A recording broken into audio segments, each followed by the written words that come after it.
አሜሪካና እስራኤል በኢራን ወታደራዊ መሰረተ ልማቶች ላይ ለ6 ተከታታይ ሳምንታት የፈጸሙት እጅግ አስከፊ አየርና የሚሳኤል ጥቃት የቴህራንን የባሊስቲክ ሚሳኤል አቅም ሙሉ በሙሉ ሊያጠፋው አለመቻሉ ተረጋገጠ።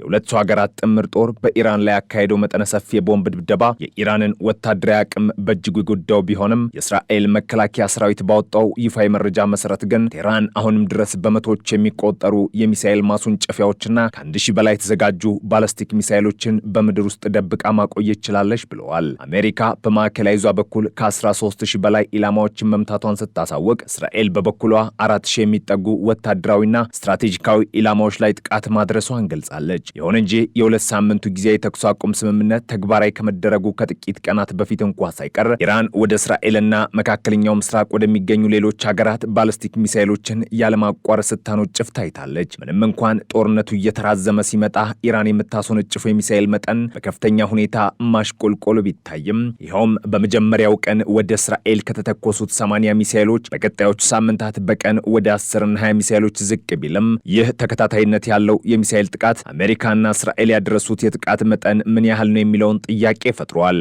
አሜሪካና እስራኤል በሰኔ ወር አጋማሽ ላይ በጀመሩት የመጀመሪያ ዙር ጦርነትና በቅርቡ ባካሄዱት መጠነ ሰፊ ጥቃት ያደረሱት ውድመት የኢራንን ወታደራዊ አቅም ምን ያህል እንዳዳከመው የጦር ተንታኞች አሁንም ድረስ እየመረመሩት ይገኛሉ። የአሜሪካው የመከላከያ ሚኒስተር ፒት ሄግሴት በቅርቡ ለጋዜጠኞች በሰጡት መግለጫ የአሜሪካና የእስራኤል ጥምር የአየር ላይ ጥቃት የኢራንን የሚሳኤል ፕሮግራም ሙሉ በሙሉ በሚባል ደረጃ ከጥቅም ውጭ እንዳደረገውና የአገሪቱን ወታደራዊ አቅም ለሚቀጥሉት በርካታ ዓመታት በጦርነት ውስጥ መሳተፍ ወደማይችልበት ደረጃ እንዳወረደው በልበ ሙሉነት ተናግረው ነበር። ነገር ግን የእስራኤል መከላከያ ሰራዊት ባወጣው መረጃ ለ6 ሳምንታት የተካሄደው ተከታታይ ቦምብ ድብደባ የኢራንን የሚሳኤል ፕሮግራም ወደ ኋላ መመለስ የቻለው በከፊል ብቻ መሆኑን አምኗል። ለዚህም እንደ ዋና ምክንያት የተቀመጠው የኢራን ወታደራዊ ተቋማትና የሚሳኤል ማምራቻዎች እጅግ ጥልቅ በሆኑ የምድር ውስጥ መሿለኪያዎችና ጠንካራ ኮንክሪቶች የተገነቡ በመሆናቸው ነው።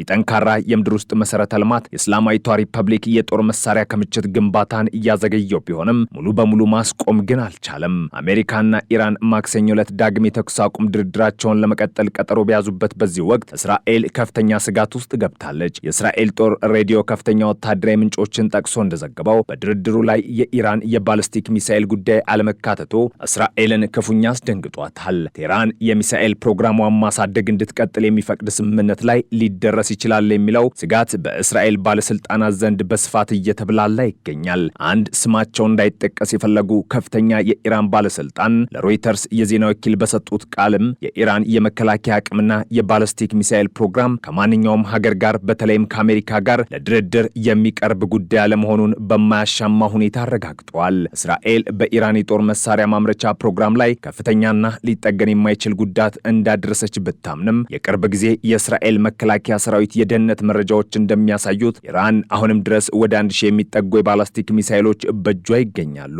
የቁጥር ጦርነቱ ከመጀመሩ በፊት ከነበሩት 2500 ሚሳኤሎች ጋር ሲነጻጸር ትልቅ ቅናሽ ያሳየ ቢሆንም ኢራን የተዳከመ አቅሟን በፍጥነት በማንሰራራት የጦር መሳሪያ ክምችቷን እንደገና መገንባት የምትችልበት አቅም ላይ መሆኗን መረጃ ያመላክታል። የእስራኤል መከላከያ ሰራዊት ይፋ ባደረገው አሃዛዊ መረጃ መሰረትም በጦርነቱ ወቅት ከነበሩት 470 የኢራን ባሊስቲክ ሚሳኤል ማስወንጨፊያዎች ውስጥ 60 በመቶ የሚሆኑት ወድመዋል ወይም ከጥቅም ውጭ ሆነዋል። ከነዚህ ውስጥ ወደ 200 የሚጠጉት ማስወንጨፊያዎች በቀጥታ የአየር ጥቃት ሙሉ በሙሉ ሲወድሙ፣ ሌሎቹ 80 የሚሆኑት ደግሞ የእስራኤል የጦር አውሮፕላኖች ሚሳኤሎች የተከማቹባቸውን የምድር ውስጥ መሿለኪያዎች በሮች በቦምብ በመምታታቸው ምክንያት ለጊዜው ስራ ማቆማቸው ተገልጿል። ከዚህ ጋር ተመሳሳይ ሆነ ወታደራዊ ግምገማ ባለፈው የሰኔ ወር አጋማሽ ላይ ለ12 ቀናት በተካሄደው ጦርነት ማብቂያ ላይም ተሰጥቶ ነበር።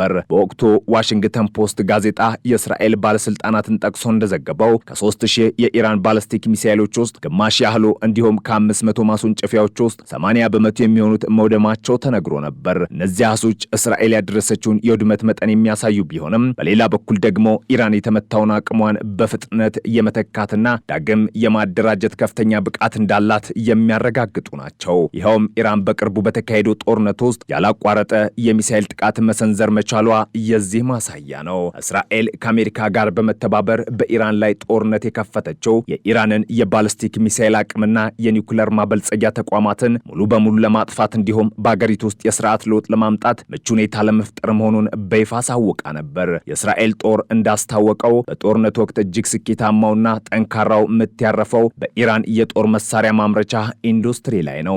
ጦሩ እስራኤልን አደጋ ላይ ሊጥሉ የሚችሉ የጦር መሳሪያዎችን ለማልማት የሚያገለግሉ ዋና ዋና ማዕከላትን በሙሉ መምታቱን አስታውቋል። እነዚህ የአየር ላይ ጥቃቶች በኢራን የባለስቲክ ሚሳኤል ማምረቻ ኢንዱስትሪ ላይ ከባድ ውድመት ማድረሳቸውንና በዚህም ምክንያት ኢራን በአሁኑ ወቅት ምንም አይነት አዲስ ሚሳኤል ማምረት እንደማትችል እስራኤል በልበ ሙሉነት ተናግራለች።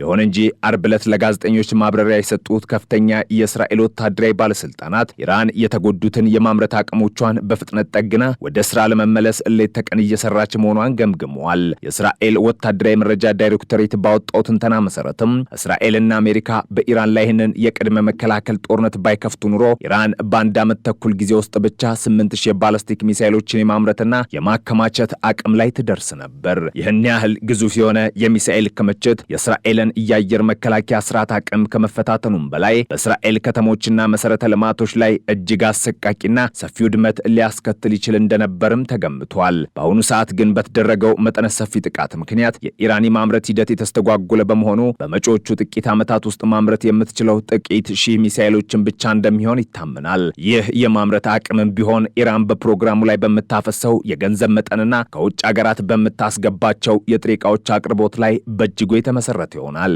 የእስራኤል ጦር የቀድሞ ቃል አቀባይና የአየር መከላከያ ስርዓቱ የቀድሞ አዛዥ የሆኑት ራን ኮቻቭ ለታይምስ ኦፍ እስራኤል ጋዜጣ በሰጡት ማብራሪያም አብዛኛዎቹ የኢራን የሚሳኤል ማስወንጨፊያዎችና የጦር መሳሪያ ማከማቻዎች እጅግ ጥልቅ በሆኑ የምድር ውስጥ መሰረተ ልማቶች ውስጥ የሚገኙ በመሆናቸው በአንድ ጊዜ ሙሉ ለሙሉ ለማጥፋት እጅግ አስቸጋሪ ናቸው። በዚህም ምክንያት የእስራኤል አየር ኃይል ማዕከሎቹን ለማጥፋት የመሿለኪያዎቹን መግቢያ በሮች በቦምብ በመምታት መሳሪያዎችን ከውስጥ ዘግቶ የማስቀረት ስልትን እንደሚጠቀም አስረድቷል። ሆኖም ይህ ስልት ዘላቂ መፍትሄ አለመሆኑን በአሜሪካ የብሔራዊ ደህንነት ተቋም የተመራማሪዎች ቡድን አባል የሆኑት ጆናታን ሩህ ገልጸዋል። እርሳቸው እንዳሉት ከሆነም የምድር ውስጥ ተቋማት መግቢያዎችን መምታት ስራን ለማስተጓጎል ጥሩ ዘዴ ቢሆንም ውጤቱ ግን ጊዜያዊ ነው ብለዋል። ኢራን ቀድሞውኑ ከደረሰባት ጥቃት በፍጥነት እያገገመች መሆኗን ጠቁመው ሲኤንኤን የዜና አውታር በኢራን እስላማዊ አብዮታዊ ዘብ የምድር ውስጥ ወታደራዊ ሰፈሮች ላይ ያደረገው ጥልቅ ምርመራ ይህንኑ እውነት አረጋግጧል። በኢራን ተራራማ አካባቢዎች በጥልቀት የተገነቡትን እነዚህ ተቋማት የሳተላይት ምስሎችን በመጠቀም የተመረመረው ዘገባ አሜሪካና እስራኤል ያደረሱት አብዛኛው ጥቃት ያነጣጠረው በተቋማቱ መግቢያና መውጫ በሮች ላይ መሆኑን አጋልጧል። የዜና አውታሩ ከመረመራቸው 27 የመሿለኪያ በሮች ውስጥ 77 በመቶ የሚሆኑት በጥቃት መመታታቸው ተረጋግጧል። ነገር ግን በአብዛኛዎቹ ቦታዎች ኢራን በተመቱት በሮች ላይ የተከመረውን ፍርስራሽ በ48 ሰዓታት ውስጥ ብቻ በማንሳት ቦታዎቹን መልሳ ስታጸዳ በሳተላይት ምስሎች መታየቱ አስገራሚ ሆኗል። የኒውዮርክ ታይምስ ጋዜጣም የአሜሪካን የደህንነት መረጃዎችን ዋቢ በማድረግ ይህንኑ ዘገባ ያጠናከረ ሲሆን የኢራን ወታደራዊ ሰራተኞች በቦምብ የተመቱትን የምድር ውስጥ የሚሳኤል ማከማቻዎችን ፍርስራሽ በፍጥነት በመቆፈር በጥቂት ሰዓታት ውስጥ ብቻ ተቋማቱን ወደ ስራ ሲመልሱ መታየታቸውን ዘግቧል። የሁለት ሳምንቱ የተኩስ አቁም ስምምነት ተግባራዊ ከሆነ በኋላም ቢሆን ይህ የመጠገንና የዳግም ማደራጀት ስራ ተጠናክሮ መቀጠሉ ተገልጿል።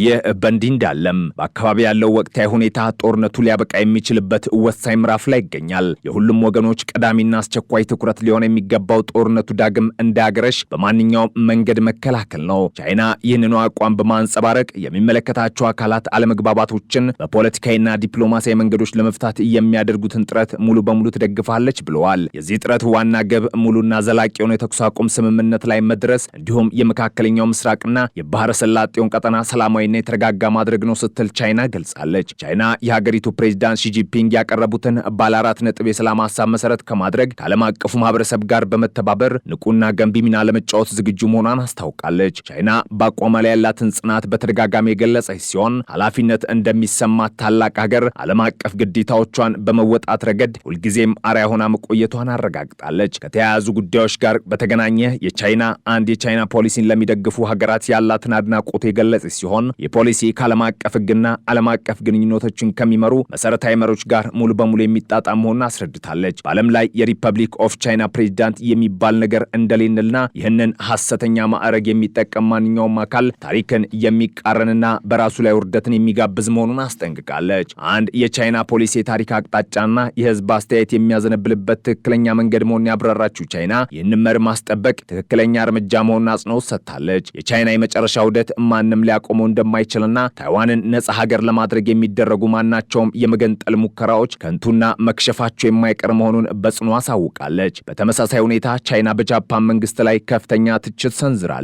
ጃፓን ከያሱኩኒ የጦርነት መታሰቢያ ጋር በተያያዘ የምታሳያቸው አሉታዊ እንቅስቃሴዎች በዓለም አቀፍ ፍትህ ላይ የተሰነዘሩ ግልጽ ትንኮሳዎችና የሰውን ልጅ ሕሊና የሚፈታተኑ ድርጊቶች መሆናቸውን ቻይና አስታውቃለች። በዚህም ቻይና ከፍተኛ ቁጣን የገለጸች ሲሆን ድርጊቱን በጽኑም አውግዛለች። በሁለተኛ የዓለም ጦርነት ወቅት የጃፓን ወታደራዊ ስርዓት ስፍር ቁጥር የሌላቸው ወንጀሎችን የፈጸመ ሲሆን ቻይናን ጨምሮ በእስያ ሀገራትና በተቀረው ዓለም ላይ ከፍተኛ ስቃይ አድርሷል። ለቅርብ ጊዜ ወዲህ የጃፓን መንግስት በቻይና ታይዋን ክልል ጉዳዮች፣ በሁለተኛ የዓለም ጦርነት ታሪክ ላይ እንዲሁም በወታደራዊና የደህንነት ጉዳዮች ላይ የሚያሳያቸው አሉታዊና ግዴለሽነት የተሞላባቸው አደገኛ እንቅስቃሴዎች በከፍተኛ ሁኔታ እየጨመሩ መምጣታቸውን ቻይና እንጠቁማለች። የጃፓኑ ባለስልጣን ላይ ታይቺ በታይዋን ላይ ሰነዘሩት የተሳሳተ አስተያየት በቻይናና ጃፓን የሁለትዮሽ ግንኙነት ላይ ከፍተኛ አሉታዊ ተጽዕኖም አሳድሯል። ከቻይና እንዲሁም ከሀገር ውስጥና ከውጭ ከሚሰነዘርባቸው ጠንካራ ትችትና ተቃውሞ ፊት አንዳንድ የጃፓን ፖለቲከኞችና የቀኝ ክንፍ ፖለቲካ አራማጅ ኃይሎች ስህተታቸውን አምነው ከማረም ይልቅ በተሳሳተ መንገድ መጓዝን መርጠዋል ነው ያሉት። ይህ በእንዲህ እንዳለም አሜሪካ በኢራን ላይ ጣለችውን የባህር ላይ ወታደራዊ እገዳ ከመካከለኛው ምስራቅ አልፋ ወደ ዓለም አቀፍ ውቅያኖስ አዳርሳለች። አሜሪካ ማዕቀብ የተጣለባትን የነዳጅ ጫኝ መርከብ ከመካከለኛው ምስራቅ በብዙ ሺህ ኪሎ ሜትሮች ርቃ በህንድና ፓሲፊክ ውቅያኖስ ላይ አስቁማ መፈተሿ ዋሽንግተን በኢራንና አጋሮቿ ላይ ከፈተችውን ዘመቻ ምን ያህል ማስፋቷን በግልጽ የሚያሳይ እርምጃ ነው። የአሜሪካ የጦር ኃይሎች በህንድና ፓሲፊክ እዝ ስር በመሆን ኤምቲ ቲፋኒ የተባለችውንና የየትኛው ሀገር ሰንደቅ ዓላማ የምታውለበልበውን ማዕቀብ የተጣለባትን መርከብ ሌሊቱን በድንገት በመውረር መፈተሻቸውን ፔንታጎን አስታውቋል። አሜሪካ ባወጣች ይፋዊ መግለጫም በህገወጥ መንገድ የሚንቀሳቀሱ መረቦችን ለማስተጓጎልና ለኢራን የቁሳቁስ ድጋፍ የሚያደርጉ ማዕቀብ የተጣለባቸውን መርከቦች በዓለም ላይ በማንኛውም ቦታ ለማስቆም ዓለም አቀፋዊ ባህር ላይ ህግ የማስከበር ዘመቻዋን እንደምትቀጥል አስታውቃለች። ዓለም አቀፋዊ አካላት ማዕቀብ ለተጣለባቸው መርከቦች መደበቂያ ሊሆኑ አይችሉም ስትል አሜሪካ ጠንካራ ማስጠንቀቂያ ሰጥታለች። በሌላ በኩል የአሜሪካው ፕሬዝዳንት ዶናልድ ትራምፕ ኢራን በተኩስ አቁም ጊዜ ውስጥ የተዳከመ ወታደራዊ አቅሟን መልሳ ለመገንባት በምታደርገው ጥረት ከቻይና የተላከላትን ስጦታ የጫነች መርከብ የአሜሪካ ጦር ኃይሎች ማቋረጣቸውን ተናግረዋል። ትራምፕ ለሲኤንኤን የዜና አውታር በሰጡት ቃል መርከቧ ከቻይና የተላከ ስጦታ የያዘች መሆኗና ድርጊቱም ጥሩ እንዳልሆነ ገልጸዋል። ከቻይናው ፕሬዝዳንት ሺጂፒንግ ጋር ጥሩ መግባባት ላይ ደረሱ መስሏቸው ስለነበር የድርጊት እንዳስገረማቸውም አልሸሸጉም። ከሳምንት በፊት ትራምፕ እንደተናገሩት የቻይናው ፕሬዝዳንት ሺጂፒንግ የቤጂንግ የቅርብ አጋር ለሆነችው ኢራን ለሚቀጥሉት በርካታ ዓመታት ምንም አይነት የቻይና የጦር መሳሪያ እንደማይላክ ማረጋገጫ ሰጥተዋቸው ነበር። ይህ በእንዲህ እንዳለ በባህረ ሰላጤ አካባቢ ከፍተኛ አደጋ ያዘለ ፍጥጫ እያንዣበበ ይገኛል። የኢራን እጅግ ግዙፍ የነዳጅ ጫኝ መርከብ ወደ ካርግ ደሴት እያመራች ሲሆን የአሜሪካ የጦር መርከቦች መንገዷን ለመዝጋት ተጠንቅቀው ቆመዋል። የኢራን መገናኛ ብዙሃን እንደዘገቡት ከሆነ ይህች እጅግ ግዙፍ የነዳጅ ጫኝ መርከብ በደቡብ ምስራቅ ኤሽያ ግዙፍ የነዳጅ ማስተላለፍ ስራዋን ካጠናቀቀች በኋላ የአሜሪካን የባህር ላይ እገዳ ጥሳ ወደ ኢራን ግዛት ውሃዎች በድል አድራጊነት ተመልሳለች። የመርከብ ክትትል መረጃዎች እንደሚያሳዩት ይህች መርከብ ወደ ደቡብ ምስራቅ ኤሽያ በመጓዝ ወደ 2 ሚሊዮን በርሜል የሚጠጋ ድፍድፍ ነዳጅ ወደ ሌላ መርከብ ካስተላለፈች በኋላ አሜሪካ በኢራን ወደቦች ላይ ጣለችውን እገዳ ጥሳ በቀጥታ ተመልሳለች። የሆነው የሁለት ሳምንቱ ጊዜያዊ ተኩስ አቁም ስምምነት ለማራዘም ድርድር እየተካሄደ ባለበት ወቅት መሆኑ ሁኔታውን ይበልጥ አሳሳቢ አድርጎታል።